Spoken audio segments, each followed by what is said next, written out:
Hello guys, today we're gonna learn a new theorem which is Norton's theorem. Okay, so in the last video we learned, the Thevenin equivalent or Thevenin's theorem. Okay, and the Norton's actually theorem is actually a sister theorem to the Thevenin theorems. Okay, they are exactly the same except in one piece. I'm gonna explain now. Okay, so let's review what Thevenin's assumes or says or states. That you can look, for example, between any two terminals in a circuit, and you can reduce or simplify this circuit, into a voltage source in series with a resistance. So basically, as Severin said, this circuit in here to the left can be reduced in a voltage source called V Thevenin and a resistance called R Thevenin. Okay? What Norton said is basically very intuitive. He said that if we can, convert any circuit or simplify any circuit into a voltage source and a resistance in series, then we can also, simplify it into a current source and a resistance in parallel. Okay? Remember, guys, we learned that if you have a voltage source, E, and a resistance in series with it between two terminals, for example, A and B, you can convert between the same terminals A and B this voltage source and series resistance into a current source and parallel resistance. The resistance will be the same, R, and the current will be E divided by R. So it's very intuitive. If you can reduce to a voltage source and a series resistance, then you can also reduce to a current source and a parallel resistance. Why not? Okay? And that's why one of the ways to solve the circuit using Norton is actually to find the Thevenin's equivalent. So method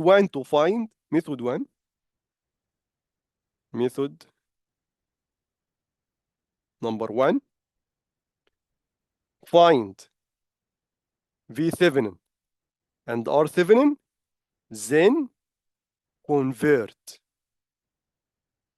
Okay? Then convert it to current source and resistance in parallel. Okay? So basically, what Thevenin said, or according to Thevenin, you can reduce the circuit on the left here with 9 ohm, and this is actually 5, I'm sorry. This is 5 ohms here. Okay? All that circuit here can be reduced into V Thevenin and a series resistance R Thevenin. And the load doesn't change our load here. So you can find the Thevenin equivalent first, then convert the voltage source and the series resistance into a current source, which we're gonna call I Norton, and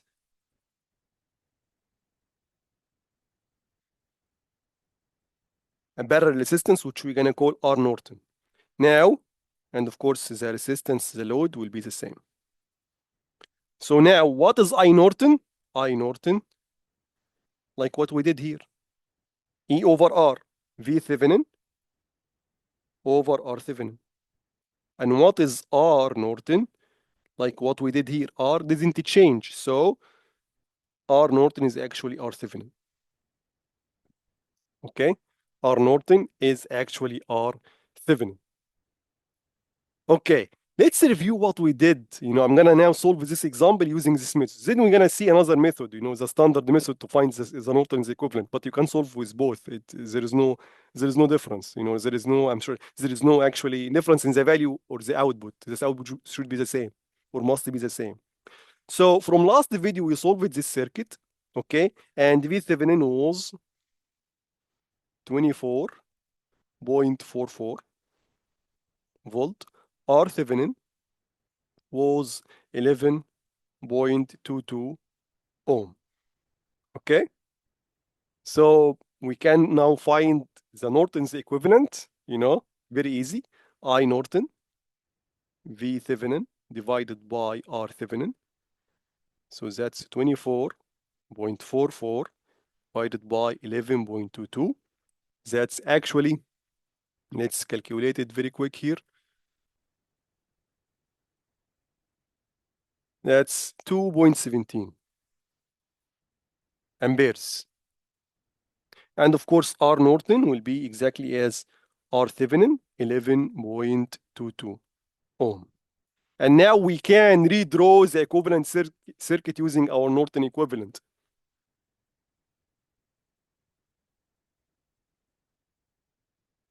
A, B, this is R Norton here, which is 11.22, and that's I Norton here, which is 2.17.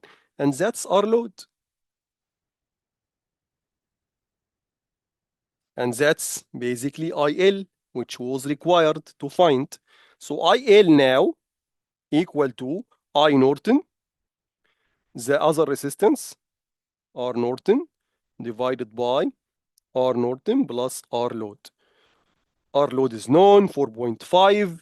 R Norton is known, 11.22. I Norton is known, 2.17. Let's do this together. It will be 1.55 amperes. That's exactly the same value that we got by solving using the Thevenin equivalent, which is V Thevenin, and two series resistances, R Thevenin and also R load.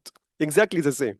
Okay, but this is not the standard way, but it's acceptable way for me at least. Okay, so let's now find this, or find the Norton equivalent using the standard way, which I'm gonna call method 2. Let's do it, for example, with yellow. Number 2 here, method number 2, the standard way. Okay, so in that method, like what we did with Thevenin, you have two steps. Number 1, finding R Norton. And R Norton, the way to find R Norton is exactly the same way to find R Thevenin. And that's why actually R Norton is still R Thevenin. And you can't run away from this fact. Okay? So basically, we're gonna find out, I'm gonna do it again, but we're gonna find out that R Thevenin or R Norton 11.22. But I'm gonna do it again for you. Okay? And the second step is to find I Norton. But let's find out basically R7 and R Norton first. Okay? So we're gonna redraw the circuit.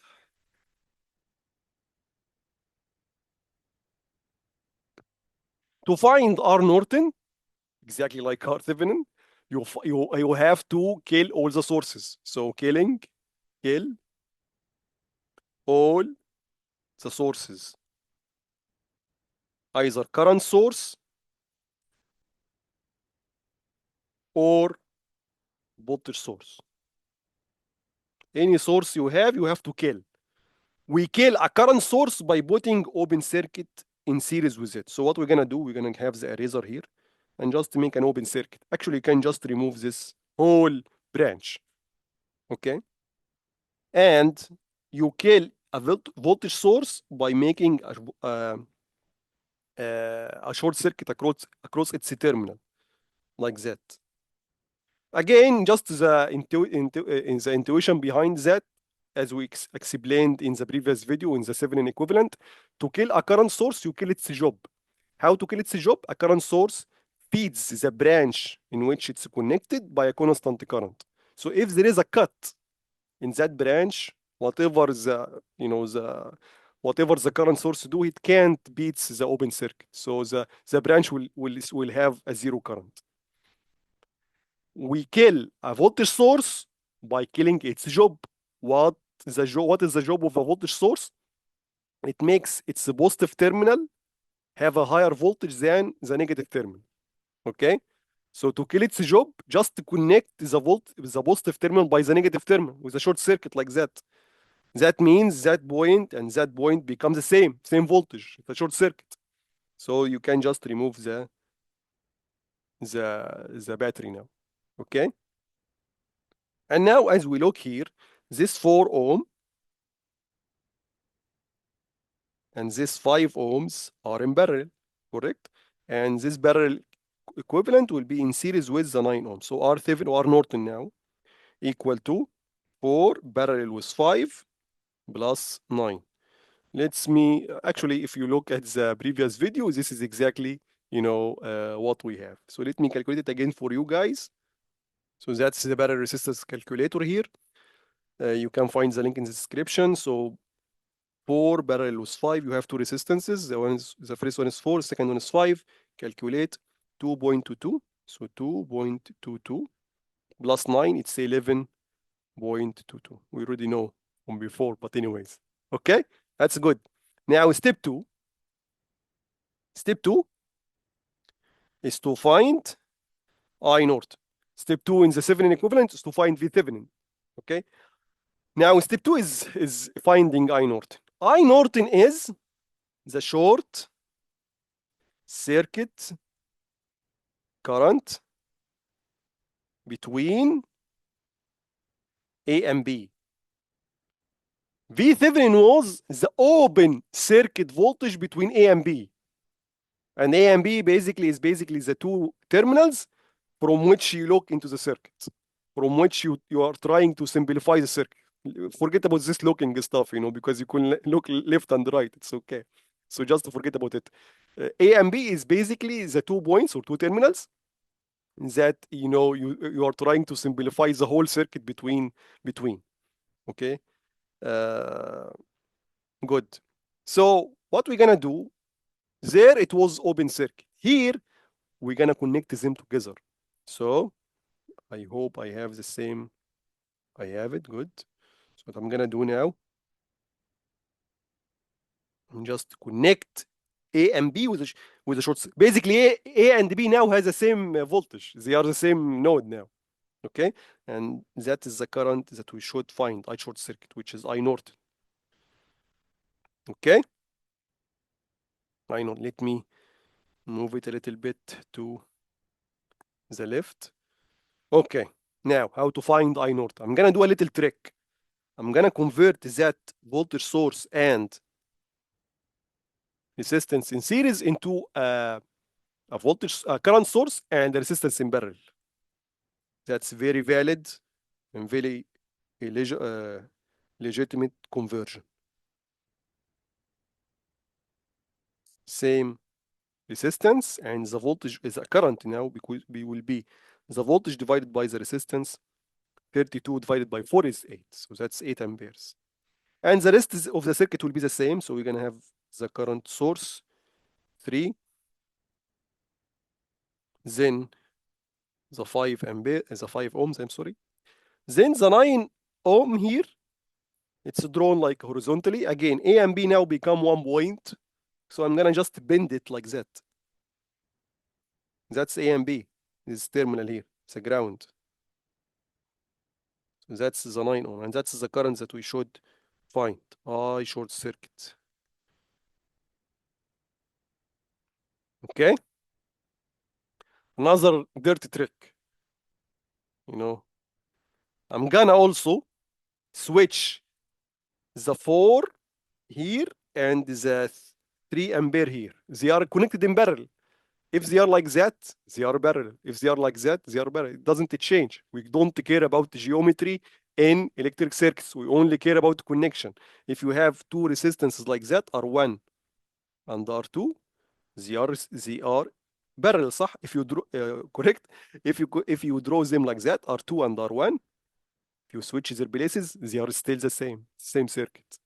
Okay, so I'm gonna draw this in this way. This is the 9 ohm, 5 ohm, 4 ohm, and bring these two current sources beside each other. Why I'm doing that? I can of course solve without doing that, but to make it super clear for you. Super clear, not just clear, super clear. Remember, this is I short circuit that we should determine. And now in that wire here, at that point, you have 8 ampere going into and 3 ampere is going into. So you have here 11 amps. And that's the total current that is going into 3 resistances, the 4, the 5, the 9. So I short circuit equal to 11 multiplied by the other resistance is I short circuit is flowing in the 9 ohms. So the other resistance is the 4 and the 5 in parallel. 4 parallel with 5. 4 parallel with 5 plus the 9 ohm. Let's find out how much is that. So 11 multiplied by, actually we know, I'm gonna tell you why we know this. 4 and the 5 parallel, basically, I believe we did that before. It's 2.22. Yes. So 11 multiplied by 2.22 divided by 2.22 plus 9. That's 2.17 amperes. Why we know that? Because we determine in the first, method, I Norton. Look, guys. And look at the equation, It's a different equation. V Thevenin, R Thevenin, 217. Here, different way, but still same current. Same, exactly. It has to be the same. Otherwise, they are not equivalent methods. Okay? So now we have I Norton and we have R Norton. So now we can redraw basically our equivalent circuit between A and B. This is R Norton. R Norton is 11.22. You see, 11.22 ohms. And I Norton 2.17. And that's our load. And equal to 4.5. And remember, we wanted to find I load. I load equal to I Norton 2.17 multiplied by the other resistance. I load is flowing in 4.5. So the other resistance is 11.22 divided by 11.22 plus 4.5. I believe we did that before. Let's look. I Norton 2.17. R Norton 11.22. We have here 11.22, and same R load 4.5. So that's 1.55 amperes. So 2 ways, same solution. Okay, and if you solve it with superposition, same solution. Okay, if you solve it with like the fundamental laws like Kirchhoff and or Kirchhoff and Ohm's law, same solution. Whatever you do, you have to reach the same exact answer, which is in this case 1.55. Okay, guys, that was it for the Norton's equivalence. Thank you very much for watching and see you in another video. Bye-bye.